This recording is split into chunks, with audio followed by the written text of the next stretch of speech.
Hi, my name is Zahn, and I'm here with my dad, who did makeup effects, practical effects, learned VFX on his own, and then ended up doing animation, still does live action, a little bit of both.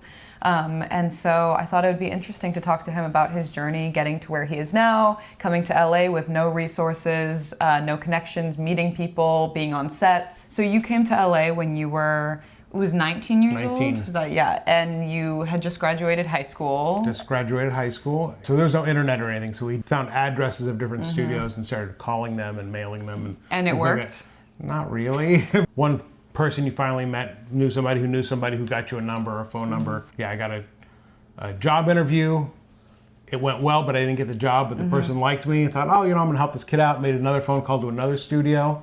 Yeah. Got me a job being basically a gopher. Even if you don't get a job, often the people who interview you, it's not because they don't like you necessarily. Maybe you're just not a right fit for that. And so you never know when they can recommend you for something else. What would you say your favorite thing was about being on set when you first started? I always liked magic as a kid, and it's a bit like magic in that you have one actor in front of a camera, but all these people behind it, and they're all pulling levers and switches and wardrobe and makeup and all these different things, and that you're creating an illusion. What do you think was the biggest learning curve when you first started? Oh, there's a lot of them. There was nothing that I knew. I thought I knew everything at that point, because I had been doing it as an amateur for 8 years. I was doing haunted houses and local commercials and everything else, and I thought I knew it all. And you get there and it's a whole wave of, it's like taking baby steps from a fire hose. The lingo, just language, right? They have a shorthand that they use. Right there, they know you're new if you don't know it. But at the same time, if you start dropping slang, they know you're trying to show off. So it's this fine line. So how did you deal with that? Were you like, did you ask people what things meant, or did you just pretend to know? Yeah, I just asked. Okay. No, I just asked.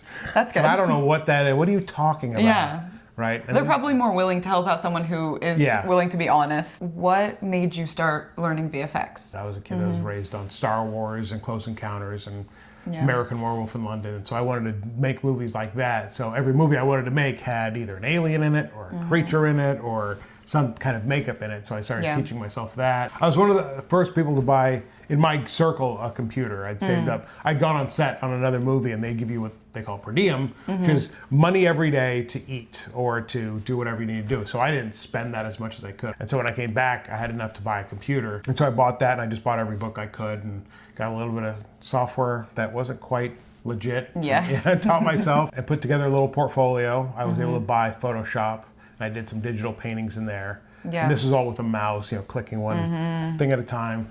Sent it out, and I was just lucky enough to get a job at a small company called Blur Studio, and run by Tim Miller. He used to describe it as the Navy SEALs of CG or something. I forget the exact description he used, but it was really kind of true because we were just thrown into the fire and had to learn right away. But it was a great environment to learn in. But all self-taught. It was all through buying books at the bookstore and no internet, no real internet to find resources. Did you find that a lot of the skills you learned for like practical effects, were they transferable? The artistry was. Sculpture, paint are all the same. Universal wherever you go, right? Good anatomy is good anatomy. Good color theory is good color theory. So that all translated. It was just more a different set of tools. It was kind of like going from using clay and painting, and now it was using a computer was like having boxing gloves on when you're trying to do art. How did you find the structure of a story as you were writing? Were you kind of finding it yourself? Yeah, because I didn't know about, what was it, Robert McGee's Story and all these different, I didn't know about those. I like self-analysis. So one of the things is, why does this movie affect me and why does this one not? And that's where it kind of starts. How come I can go, it's got the same production values, it's got good actors in it, but I'm just not moved by it, or it was a flop and I don't know why. I also love bad movies. And usually you can go, oh, geez, and you start to see where everything's wrong. And that's a great thing, because it's harder to detect sometimes what's right, and it's easier to discover what's wrong with something. So in a bad movie screams at you what's wrong. You look at a movie like Empire Strikes Back, where all the heroes lose in that movie. And then once you analyze that, no, all the characters actually win on an emotional level. Right? The whole movie is set up that Luke might fall to the dark side. That's the danger. Not that he might die, and he doesn't. He passes the test. He does not succumb to the dark side.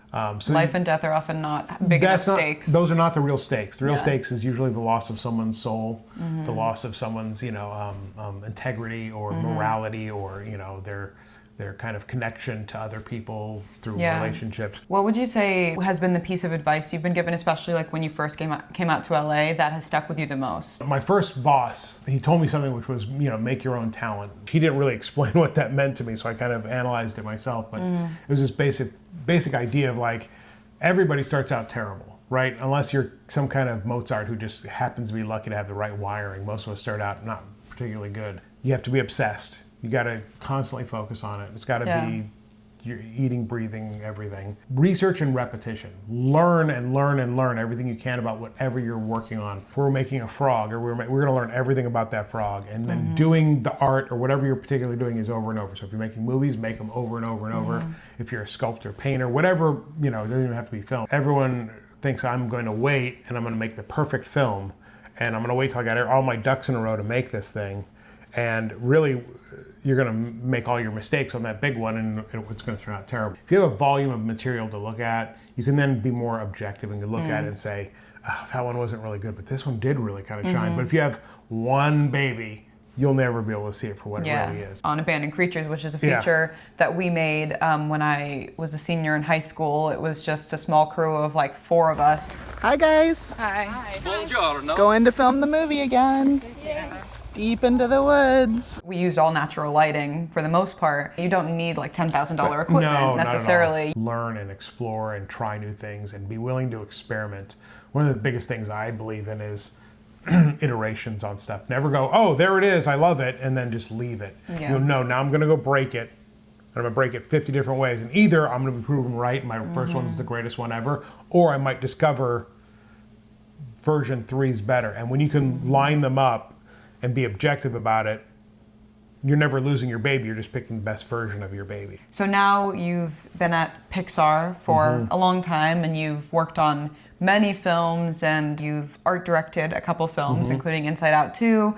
Being an art director, you're also like managing people and things like that. And would you say that like what you've learned from directing has transferred at all into art directing and managing people and finding their skills and things like that? All of it is about trying to learn not only their skill sets and their strengths and weaknesses, but how they function.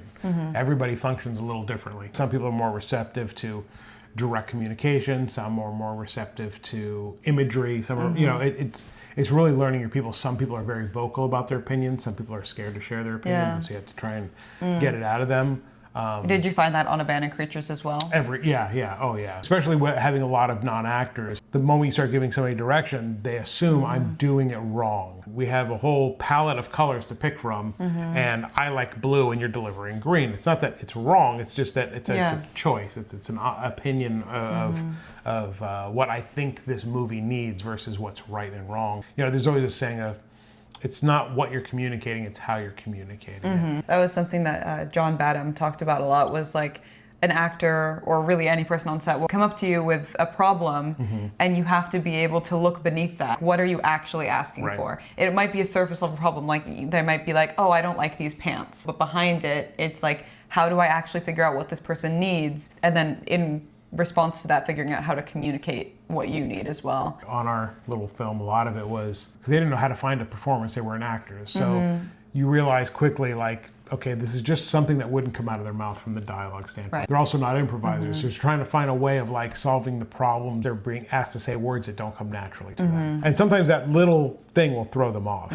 So you throw that out and you say, let's just try. It's the emotional beat. Yeah, it's all about the emotional beat, or what is trying to be achieved, and trying to find a way for them to feel comfortable without like, I'm doing something wrong. Yeah, and like when if you were saying, making films over and over again, you're not going to always be able to be working with professional actors or people who have ever acted before. Sometimes you just have to recruit your friends. And so it is a good skill to develop, of just being able to figure out like the psychology of it, like what is going to make this specific person comfortable doing this, and make sure that they understand what is needed of them while also making sure they're having fun. It's very tough to find it's difficult. balance. I remember there was a scene we shot on Abandoned Creatures that we tortured you. It's not even in the movie.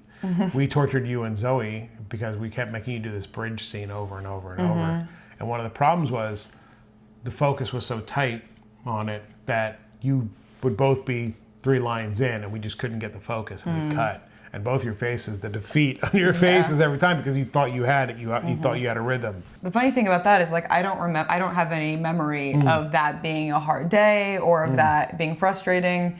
And so I think like that's another thing too, is in the moment, like it feels really big and hard and it feels like, oh my God, are we ever gonna get this done? But at the end of the day, it's like, it really is about how you handle it and how you react to things rather than the problems. You have to really just understand the people around you, like you were saying, and what they need to keep going. And knowing that going into anything, it will go wrong. Yeah. Everything will break. Everything's going to go wrong. And that's part of the process. Everybody goes through that. There are very few success stories where they didn't take a big risk. Yeah. They didn't just move out at a very young age with no money and just try. Yeah. Sleep on couches till they got it. Yeah. Like you said, just trying to figure it out as you go and keep doing it. I think now is a great time to do that, and that's what we're trying to do, and that's what a lot of people are trying to do, and hopefully we just all find each other. Well, thank you so much for chatting. It was nice meeting you, Yes, Aiden. nice meeting you. Tune in for more interviews with people who have some cool stories when they first started out, and hopefully one day we'll be interviewing one of you with your stories.